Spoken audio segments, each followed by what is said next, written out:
Warning: the following video contains personal opinions and may contain potential bias. Anyone sensitive to someone else's opinion may want to turn away now. But thanks for watching anyways.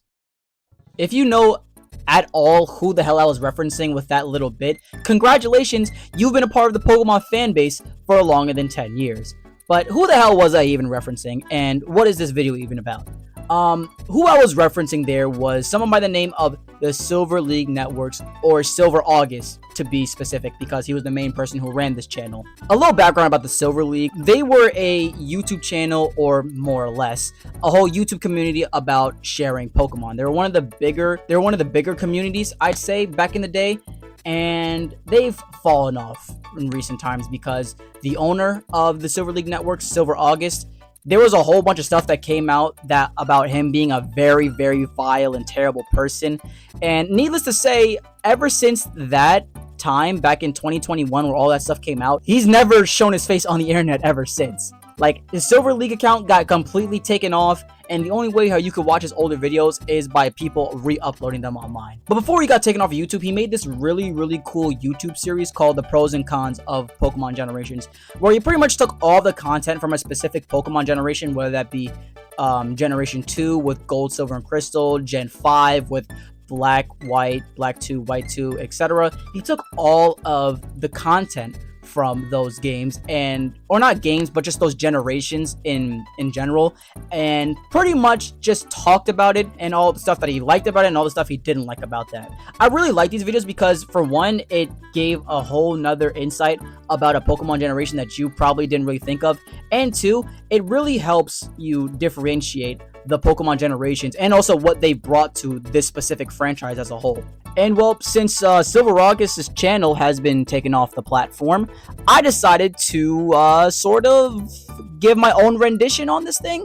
I'm going to be starting with Generation 2 when it comes to the pros and cons, because, to me at least, and what I found on the internet, Generation 2 is a very polarizing generation of Pokemon with the Gold, Silver, and Crystal games. People think that it is the greatest generation to ever touch the franchise, while other people think it's garbage, hot diggity damn garbage, and shouldn't be talked about in the same breath as the greatest generations of Pokemon. Where do I personally land on that? I want to say I'm in the middle, but I'm slightly leaning to that it's kind of bad, but I'm not saying that it's by far the worst generation of Pokemon at all. There are definitely some worse generations of Pokemon, but what I'm trying to say is that Gen 2, in my opinion, did a lot more good for the Pokemon franchise than it did ever bad. So, with the intro out of the way, here are my top 5 pros and cons of Generation 2 of Pokemon. Pro number 5. At the number 5 spot, I actually have the introduction of held items. You know, Pokemon has been around for a long time, but I really don't know if there's another mechanic other than held items that have been transformed and changed so much over the years. Honestly though, it's for the better. Held items have had such an interesting effect on how people play Pokemon games competitively and regularly throughout the main series, or just the main titles and the main stories. For example, one of the most transformative items in Pokemon is the Leftovers item. And it's a very simple item on paper. It just allows you to restore a little bit of HP at the end of every turn, but it makes so many Pokemon much better and take a lot more hits than you think they would. And it makes for a whole lot more strategies that many people can come up with. Like, for example, stalling with Leftovers is the easiest thing in the goddamn world. You slap a Leftovers on a Pokemon with very high defenses, trust me, it's going to outlast the other Pokemon. Or let's take another genre of Pokemon like Sweepers. You give a Pokemon with a high speed and attack stat any type of choice item, they're most likely going to run through a solid amount of Pokemon in a team. We love held items around here. They've redefined competitive Pokemon and regular Pokemon entirely, and every single generation going forward of Gen 2, they just keep getting better. So, my number 5 pro for Gen 2 is that they introduced held items. Pro number 4. At my number 4 pro, I actually have backwards compatibility, and this is something that I kind of wanted to take a little bit of time to talk about, because in my knowledge and from my research, I think this is the only instance of this happening. And what I'm talking about is Gen 2 and Gen 1 are the only generations of Pokemon that allow for backwards compatibility. Meaning, if you were to catch a Gen 1 Pokemon in Generation 2 or Gold, Silver, and Crystal, like let's say, for example, you're playing Gen 2 and you catch the shiny Gyarados in the Lake of Rage. If you were to catch that Gyarados, you're able to transport that Gyarados into Red, Blue, and Yellow. And that's one of the coolest things to me. Usually in Pokemon games, right? You're able to transport Pokemon from later generations or earlier generations into the later generations. Like, for example, Gens 3 and 4, like Ruby, Sapphire, and Emerald into Diamond, Pearl, and Platinum. You have the PAL Park, which are able to transport Pokemon from the Gen 3 games into the Gen 4 games, but you're not allowed to bring those Pokemon back to the Gen 3 games. You can only bring them forward. And that's for almost every single other version of Pokemon. Except for, Pokemon Bank. I don't know if Pokemon Bank is backwards compatible, but...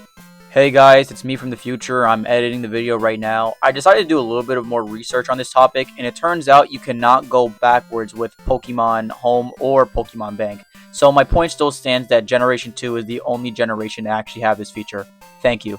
The only one that I know for sure that is backwards compatible is Gen 2. And that's a very interesting thing that I really like about this game.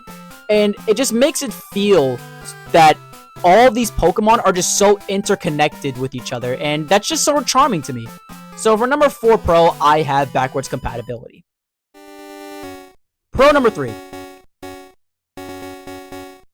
For my third Pro of Gold, Silver, and Crystal is actually the introduction of breeding.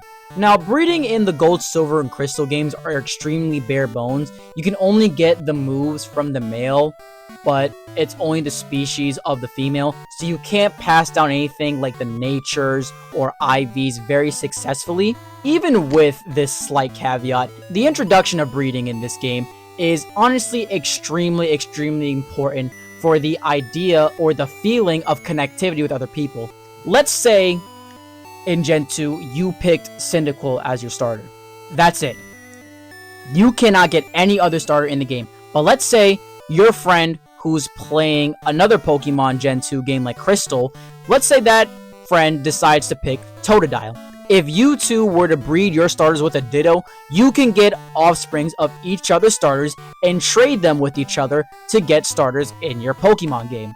Or, how about another example? What about Eevee, okay? You usually get only one Eevee in most mainline games, whether that be a gift 9 times out of 10.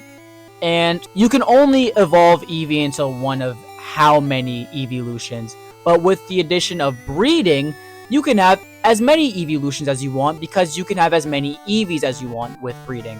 Point is, even though breeding was extremely bare bones in this game, the fact that it was introduced in Gen 2 and has expanded so much over the years, I have to put it on the list as being one of the greatest things to come from this generation and one of the biggest pros about this generation. So, for my number 3 pro, I have breeding. Pro number 2. For the second pro, or the second to last pro that I have on my list, is the introduction of the new types alongside with the evolutions to new Pokemon. I'm putting these two together because they're very much the same. Like, some old Pokemon got some of the new types for themselves, and they also got some evolutions to make them much stronger. But the new types that Pokemon Gold, Silver, and Crystal introduced were the Dark and Steel types, and these two types were very much used as like a balance patch to the Psychic type because, as we all know, the Psychic type was ridiculously strong in Generation 1. It was honestly like a top 3 type in the game next to like the normal type and I guess the Water type? I don't know much about the Gen 1 metagame, but the point is those 3, or mainly the normal and Psychic types, were some of the greatest types in the game. And the Dark and Steel type were used as like this sort of balance patch to put those 2 types in check. And honestly, it worked pretty well. The Dark type pretty much completely resisted, or it was completely immune to the Psychic type, while Steel type completely resisted it by half.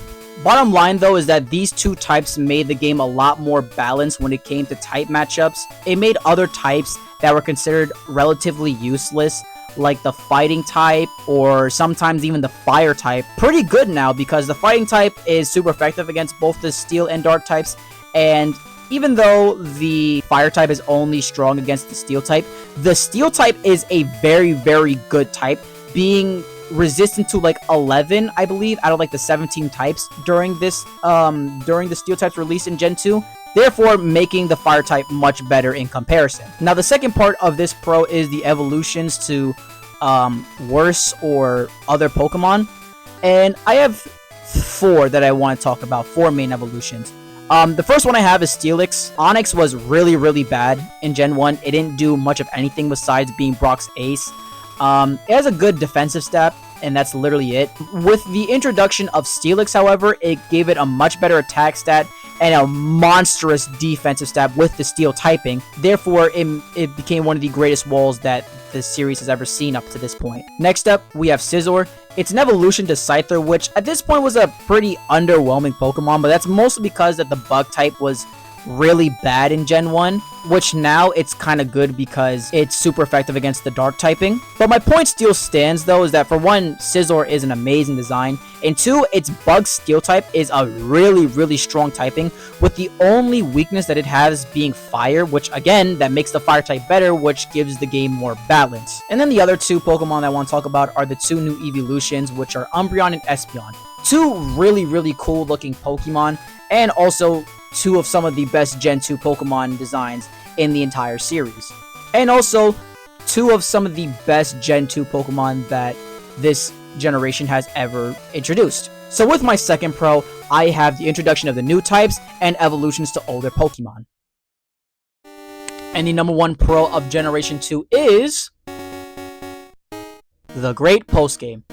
Now, in my opinion, the postgame is the best thing about Generation 2. Do I think it's the best postgame in all of Pokemon? Not particularly, but if you were to sit down with me and have a discussion about how it's the best, I'd probably hear you out, because this postgame is very, very good. It's so good that in my opinion it's actually better than the mainline game itself. But what does the postgame of Johto look like? Well, for one, you actually don't even go to Johto for most of the postgame. You're in Kanto. And in Kanto, what are you allowed to do? Well, for one, you're able to fight all the old Kanto gym leaders that have much revamped teams and much stronger teams. And along with that, you're able to catch all of the Kanto Pokemon that you couldn't catch in Johto. After that, you're able to get a Kanto starter from talking with Professor Oak. And after that, you're able to go to the top of Mount Silver and fight Red. If you know anything about this fight, you know how insanely high level this man's Pokemon are. I'm being serious when I say this. I don't think there's any trainers or any other Pokemon, mind you, that are that high level in any mainline series Pokemon game. I haven't played anything recent, so this sentence might sound a little crazy to some people that have played any recent Pokemon games, but Red has some of the highest level Pokemon. He has like a level 81 or 82 Pikachu in the original Gold, Silver, and Crystal. In the remakes, that thing's like a level 85 or 86. It's insane how high level these Pokemon are. And not only that, you're fighting in the remakes. I know you fight in the snow and in hail particularly. I don't know about the original games. Point is though, that fight is still very, very hard because of the high levels of Red's Pokemon. Now, I know this post-game doesn't sound all that interesting, but playing it is a lot of goddamn fun. Playing all of those gym fights, looking and collecting all of the new Pokemon around the Kanto region, going all the way to Professor Oak to pick up your Kanto starter. It's all pretty fun stuff, all things considered. And for that reason, I personally think that the post-game of Generation 2 is the best thing about this game, and it should be probably the main reason why you pick it up. It's no secret that Generation 2 did a lot of great stuff for the Pokemon franchise. It introduced some of the most impactful and core mechanics any Pokemon game has ever introduced. This is probably like the most influential generation of Pokemon of all time. Now, with that being said though, even though it introduced a lot of amazing things, for some godforsaken reason, it couldn't stick the landing when it came to literally everything else that made Pokemon Pokemon. And I'm gonna show you guys what I'm talking about when we get to the cons, which is literally right now. Con number 5. At my number 5 spot, well, first of all, I changed fits mid-recording because this video takes place upon a couple of days. But anyways, at my number 5 con, I have overall just terrible Pokemon that this game introduced. If I'm being 100% honest with you guys, I genuinely think that there's only like 5 or 6 good Pokemon to come from Generation 2. Every other Pokemon is either uninspired, looks terrible, or you don't even get them in the main series to even use. Like, the Pokemon distribution in this game is genuinely so ridiculous. In my opinion, all the starters are not that good, bro. Like, Meganium sucks ass. Typhlosion is literally just a copy and paste of Charizard when it comes to base stats total. Feraligatr is pretty cool, but look at its goddamn name, bro. It's missing a vowel between the T and the R, bro. Everything's just trash. Ladian sucks. Ariados sucks.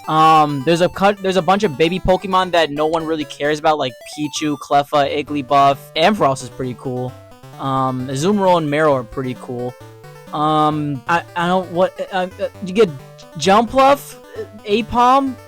Why doesn't that thing have an evolution? I'm currently looking at the Gen 2 Pokemon right here, and there's not a lot of good Pokemon here. I mean, sure, you got your cool stuff like Quagsire, Espeon, and Umbreon, but why doesn't Murkrow have an evolution? Why doesn't Misdreavus have an evolution? Have you seen these things' base stat totals? These things are pitiful. Unknown's garbage. Girafarig is okay. Fortress is pretty cool, but it was pretty bad in Gen 2. Why doesn't Gligar evolve? Gramble's weird and garbage. Scizor's pretty cool, but you're probably not getting this until post-game, if at all, because you have to trade evolve it. Why doesn't Sneasel evolve? Why is this here?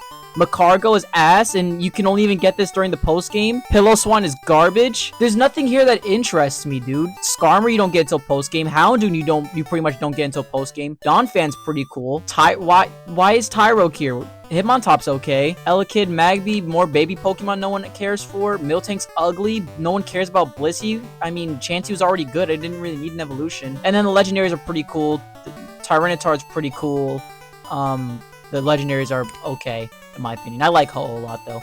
So, the thing is that this game's Pokemon, and not only the Pokemon here, some of the Pokemon's layouts and where they're being placed in the certain routes, that you can't even get them for your actual journey of playing through the game. Like, most of the Pokemon I showed you, not only are really, really bad, but they're extremely rare, and you have no use for them because, well, like I said before, they suck. It's not until Gen 4 where, like, the majority of these Pokemon actually get good, whether it's because they got evolutions or because of the physical special split, which still cucks some of these Pokemon here. But at number 5, I have just the really, really bad Pokemon that came out from this generation.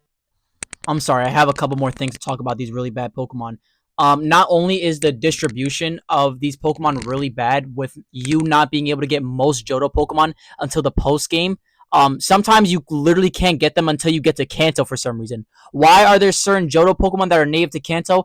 I have no clue why. But also, some of the ways how you get these Pokemon, like you need certain evolution stones. You don't get those evolution stones unless you do some very arbitrary stuff like winning bug competitions or bug catching competitions. Or, like I said before, you have trade evolutions with Scizor. Overall, though, I think they could have done a better job with distributing Pokemon in this generation. But that's it for my number 5 spot. On to number 4. Con number 4. So for my number 4 con, if you have the Pokemon were bad, oh boy, why don't you take a look at these goddamn gym leaders and Elite Four members teams? You know what? I'm gonna do some research. I'm gonna look up every single one of these goddamn teams, okay? Why don't we look at these damn teams real quick? Okay, gym number 1, we got Faulkner, a Pidgey and Pidgeotto at level 7 and 9. If you're gonna cheat the evolution, why don't you just use a Noctowl or a Murkrow or something here? What the hell? Gym Leader Bugsy, 2 level 14 Metapods and Kakunas respectively, and a level 16 Scyther. Okay, first of all, no Butterfree or Beedrill, and also no Ladybug or Ladian. Like, I know why you're not gonna use those Gen 2 Pokemon because they're trash, but why are they trash? Whatever. Anyways, Goldenrod. Clefairy and Miltank, I have no problems with this. This is actually a pretty solid team, although I do think that Whitney could use like 1 or 2 more Pokemon for being the 3rd gym leader, while Bugsy has 3 Pokemon herself. Or is that a dude? I don't know. You got Morty. He has 1 Ghastly, 2 Haunters, and a Gengar. You introduce 1 Ghost type in this generation, being Mischievous, and you don't even use it for your gym leader. Why? Just replace Ghastly for the Mischievous. It's not that damn hard. For the 5th gym leader, you got Chuck. He has a Primeape and a Poliwrath. No Hitmontop. Why? I don't know. You got the 6th gym leader in Jasmine with 2 Magnemites and a Steelix. I like the Steelix here, but you have both Magnemites at level 30. Why not just evolve at least one of them? That doesn't make any sense. You have Gym Leader Price as a 7th gym leader. He has a Seal, a Dugong, and a Piloswine. Honestly, I don't see this team getting any better. And then you got Gym Leader Claire, which has 3 Dragonairs and a Kingdra. Again, not much can you really do with that team because Kingdra was literally the only other Pokemon that's a Dragon type that was introduced in the generation. But this just gets to the point where, what is the literal point of adding all of these Gen 2 Pokemon if the gym leaders can't even use them or just won't use them? Sure, you can catch them, but again, like we've talked about, you can't get a majority of them until post-game or extremely late into the game where they're pretty much unusable at that point. So, at my number 4 problem, I have terrible gym leaders. Con number 3. At my number 3 con, I have bad level curves. If you've played Generation 2, then this is, honestly, it's so bad, this can very much well be number 1 on this list. But I don't want to go there because I think there are 2 problems, well, really 1 problem, to be honest. I'd probably put this at number 2 now looking back at this list. But there are definitely 2 other problems that are really bad, with one of them arguably being worse in the bad level curves. The level curves in this game are really, really strange, dude, because let's go back to the first gym leader. Like, Falkner, why are you using Pokemon that are level 7 and 9, and why did you cheat the evolution for Pidgeotto? Why? And then at Gym 2, you jump all the way from 7 and 9 to levels 14 and 16. And then from Gym 2 to Gym 3, you skip only 2 levels to 18 and then 20. And then you get to Equitique, the 4th gym. It goes up to 21 and 23 to 25. There's no feeling of progression in these gyms just because of how small and incremental the level increases and the level gaps are between each gyms. And you really see that in the later forms, from like Gym 5 to Gym 8. Let's take a look at this one more time. Seawood City Gym, you got Chuck. He has a level 27 Primeape and a level 30 Poliwrath. And then you get to Gym 6, which is Olivine City Gym, which is Jasmine, who has 2 level 30 Magnemites and a level 35 Steelix. And then you go to Gym Leader Price, who has a level 27 Seal, 29 Dugong, and 31 Piloswine. Like, what sense does that make? That makes literally no sense at all. Why did the level decrease when I was going to a supposedly harder gym leader?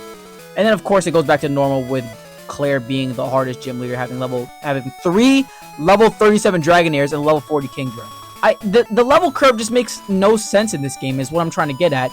And grinding in this game is an absolute pain because of it as well, because most of the wild Pokemon are extremely low level. Like, I believe if you go north of Blackthorn City Gym, or just north of Blackwood City in general, you can catch like only level 20 Pokemon. What are you gonna do with that? If that's around like the highest level of Pokemon you can get until the post game, how are you supposed to grind?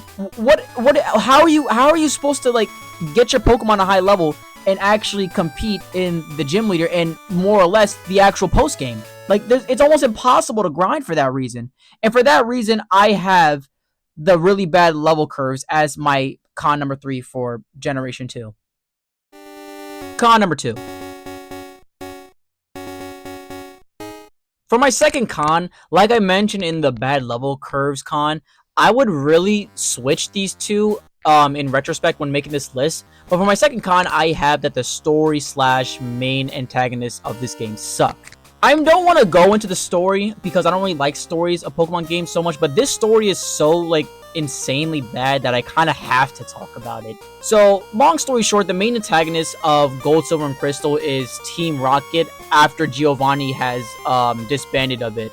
So it's basically just a whole bunch of random people running around trying to get Giovanni to notice them again.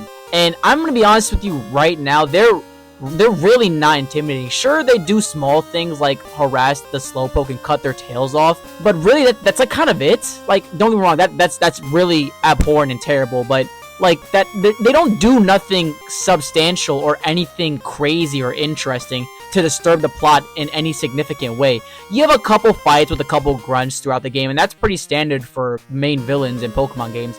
But again, you don't have any grand boss fights with any like team admins. You don't have any grand battles at the end of the game. When you get to the post game, and I don't know if this counts, but in Heart Gold and Soul Silver they do expand on this, not by that much, but still enough to actually give this plot point meaning. But in the original games, this is terrible. Let me be honest, the main villain sucks, and that's my con number 2. Dishonorable mention. Now, before I get to my number 1 con, I do have one dishonorable mention, and I think we could just let this video that I'm about to show you guys on screen explain for itself. You know, boy, you don't shot this shit. Yo, Kez, this shit got me tripping. Pull up to the crib. Like, basically, I'm about to just beat this nigga's ass. I'm gonna make these niggas stop playing with me.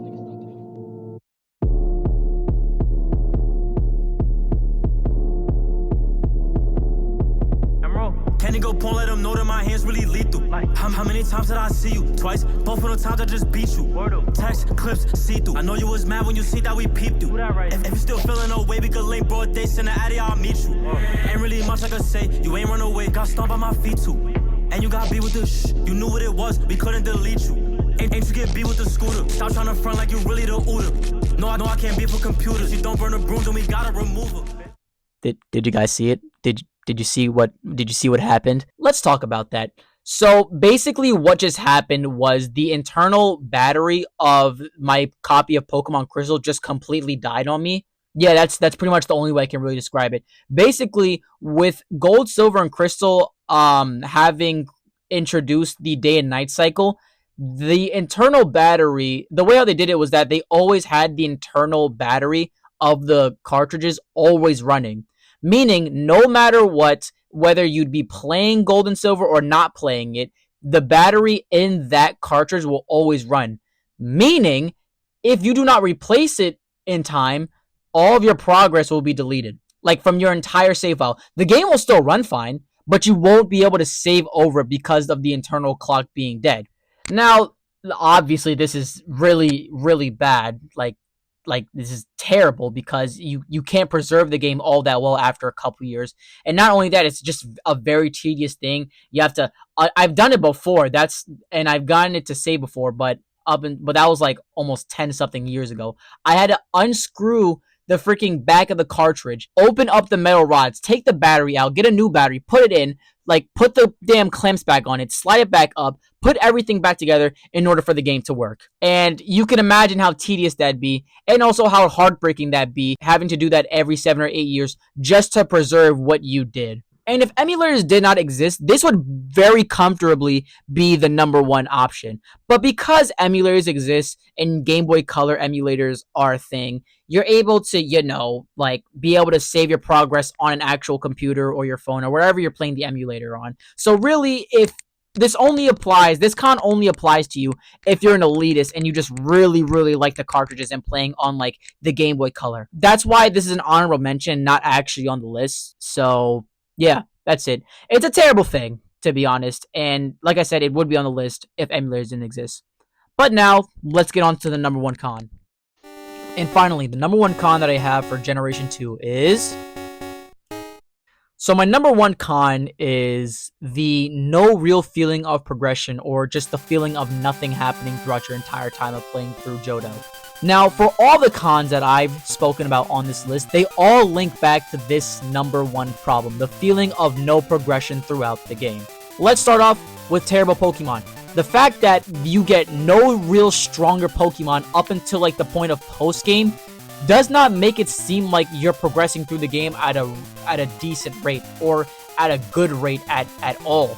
Like, it just makes it seem really unfun and tedious using the same few couple of Pokemon without having the option, at least, to change up your team because all the other Pokemon around you suck. Either that or you don't even get to experience most new Pokemon because, again, most Pokemon are for some reason native to Kanto in this game. And again, moving on to the actual boss fight aspects like the gym leaders and the Elite Four members, they all suck because they all have extremely poor level curves. Like we talked about earlier, the gym leaders, they very slowly and have very little incremental growth in levels, which doesn't make it seem that you're fighting harder battles at all. Progressing in this game is a pain because you're hardly ever progressing. You're just fighting battle after battle after battle without your Pokemon leveling up all that much and without you even like doing anything for half the time because there's no real plot because the freaking story sucks. Like I said before, there's no like real boss to fight because Giovanni isn't a part of Team Rocket anymore,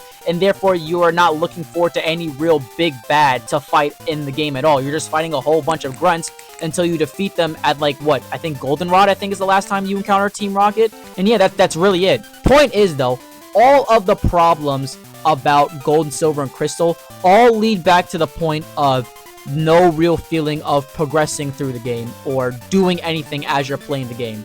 And that, in my opinion, is the absolute worst thing about Generation 2. Now, I know it seems that I was lambasting and absolutely destroying Generation 2, but honestly, as a concept or just even as a sequel and as a game, I think it's really impressive and really beautiful of an experience. It does a lot of really small things like ways of upgrading the series. It does that extremely well, ladies and gentlemen. Like I said, it introduced a whole plethora of mechanics that would become staples in future generations of Pokemon games, like breeding, held items, introductions of new types and new evolutions of Pokemon, and also introducing the first ever real solid post game that a Pokemon game could ever have. The only thing is, though, is that that's all it does. It does all the small things amazingly, but it doesn't do the actual Pokemon main game good at all. Look, I think the main problem with Generation 2 is that it aged extremely poorly as a game. Not to the point of Generation 1, because Jesus Christ, Generation 1 glitches are like the #1 reason.